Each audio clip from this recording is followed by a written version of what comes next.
The Taliban claims that they've made progress, then admits girls still can't go to high school. Piers is stunned and furious. Watch the moment he calls out the Taliban.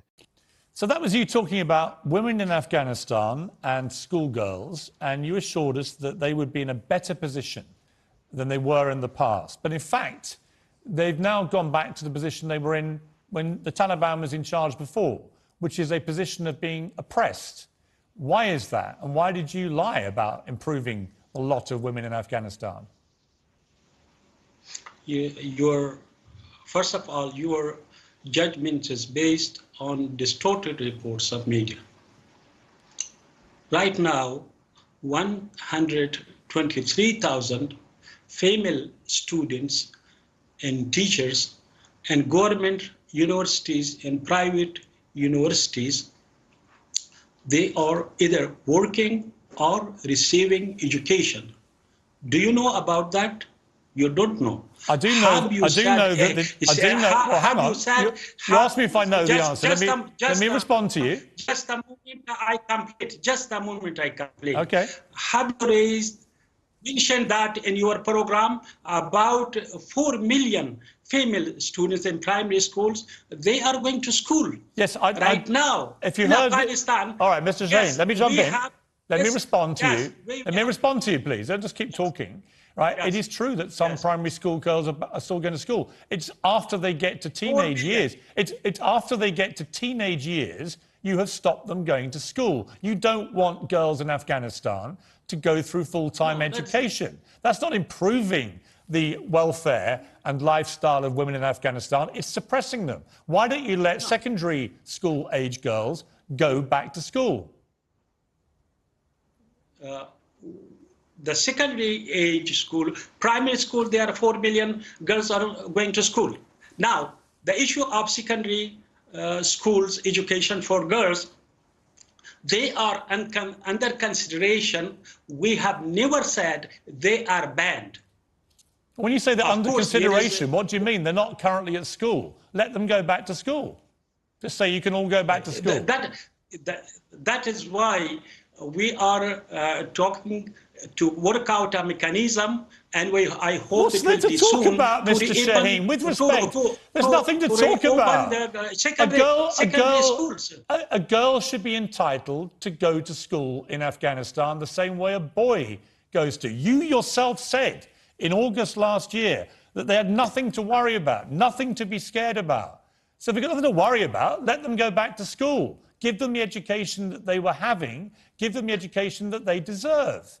Just do it. Stop telling them you're under consideration. What right have you got to consider their right to education?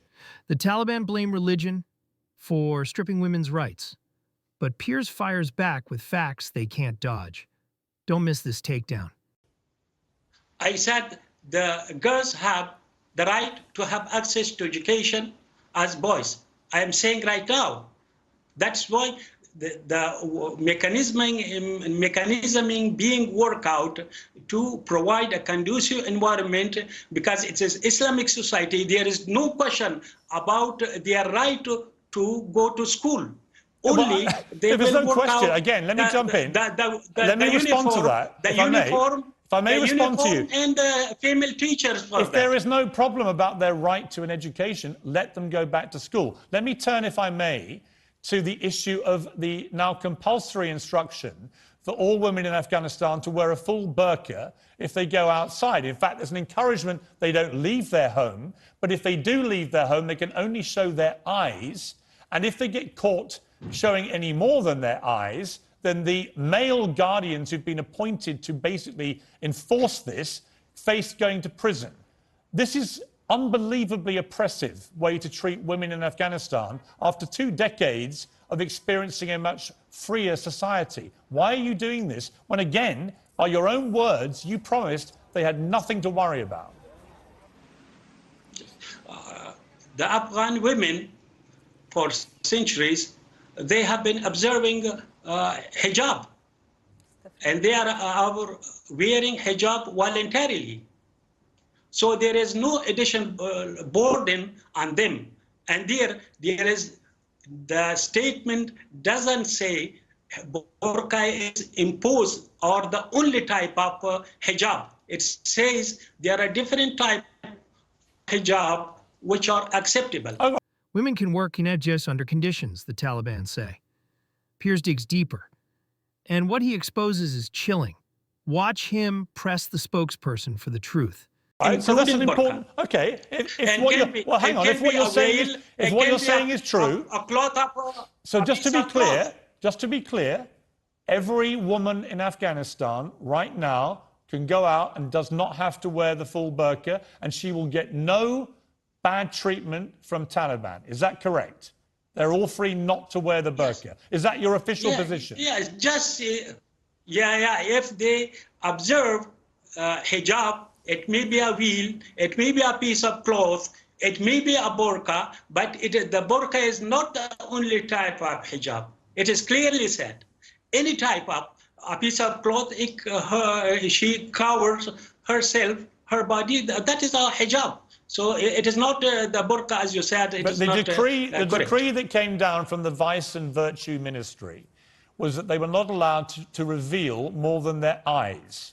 So whichever way you try and spin this, that is a draconian measure which is designed to suppress women more than they've been used to in the last 2 decades. You're taking them back to what life was like under the Taliban before. And I'm simply putting it to you that when you took over the country again last August, you made a lot of pronouncements, the Taliban, that you were going to be a different kind of Taliban, a more inclusive Taliban, and that women had nothing, again, back to your words, nothing to be scared about. Their honour, their properties, their right to education, work, and so on. The kids after 12, 13 can't go to school. All women have to wear a covering apart from their eyes. You know, they're not getting most jobs now, apart from women-specific jobs which can't be filled by men. They have men now, relatives and employers, who are exercising a control over them, which can be punishable if it's broken by imprisonment. This is incredibly draconian. I can't think of anywhere else in the world that is doing this to women. And I just ask you again, what part of any of this shows that you have changed the Taliban, that you're more inclusive? Because I'm not seeing any evidence that you're doing anything other than taking women right back to where they were 25 years ago. What you are saying, I've gotten from the media reports, which are not correct. Their property are safe, secure. There's no problem with that. About the wheel, it is not only in Afghanistan, all over the Islamic world. You may have it in UK, the Muslim women wearing also in UK. About the only opening the eyes, many are using the mask. There is no problem. It is the same as a mask, you know. Yeah, one of the problems. The eyes are open. So if I may say so, you're talking. The mask is not draconian, but the wheel is draconian. Yeah, well, look, the Taliban are going to be. The Taliban will be judged by their actions, and the reports from reporters in Afghanistan are completely contrary to the picture that you're trying to paint. They are talking about women who are now protesting in the streets because they're being ordered to completely cover themselves apart from their eyes. They're being told that male relatives and employers are now enforcing this on behalf of the Taliban. So either they're all making it up and they've all gone mad, or the Taliban, through people like yourself as a spokesman, are saying one thing in public and a very different thing is happening on the streets. I want to talk to you also about the economy in Afghanistan, which is a complete disaster. You now have millions and millions of people living in abject poverty. In what way is the Taliban trying to improve the lives of its people? Because it seems from where I'm looking that ever since the United States evacuated Afghanistan, things have got immeasurably worse for the people. Why is that? Why, given a second chance at running the country, have you so far proven to be such abject failures? First of all, I would like to say 99% of the Afghan women, they are observing hijab voluntarily. So they consider it a dignity, a safeguard for their modesty. Secondly, the poverty situation, the lack of job opportunity is because of the sanctions imposed by international community following our taking the capital Kabul. So they are punishing the people of Afghanistan, not the government, by imposing the sanction. You can ask them why they have done this, why they are doing this to the people of Afghanistan. The Taliban demands global respect, but Piers isn't letting that slide. See how he dismantles their argument. So your position is that the Taliban has no responsibility for the economic collapse of the country, and it's all everybody else's fault. Yeah. We have responsibility. What we have from our internal revenue, we are doing that. We are spending that in the service of our people. We are starting development projects. We are paying the salaries of the government employees who are about 500,000 from the previous government. They are still working in the government. We are doing that. But we do not have financially so strong to start all the development projects. Some of the projects which were funded by some countries, they have been completed 90%, 95%. They try to end on their terms, but Piers drops one last bombshell. Watch how it all ends.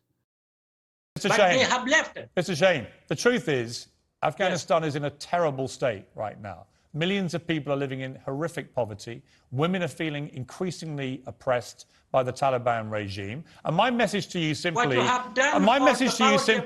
is if we take you at face value, then we should expect that tomorrow secondary-age kids can go back to school and get a proper education. And if, as you say, there is no order for women to wear the full covering, and they can go out without covering everything apart from their eyes, let's see that happen, and let's make sure that women that do express that right and that freedom do not then get punished. We're going to leave it there, Mr. Shaheen. Thank you very much indeed for joining me. Yes, I'm saying right now that the women and boys, they have right to have access to education. That's only by observing hijab. Yeah, you don't have any right to education if there's no school you can go to. Our government has not said that denied their right to education. Listen, we've talked about... I understand.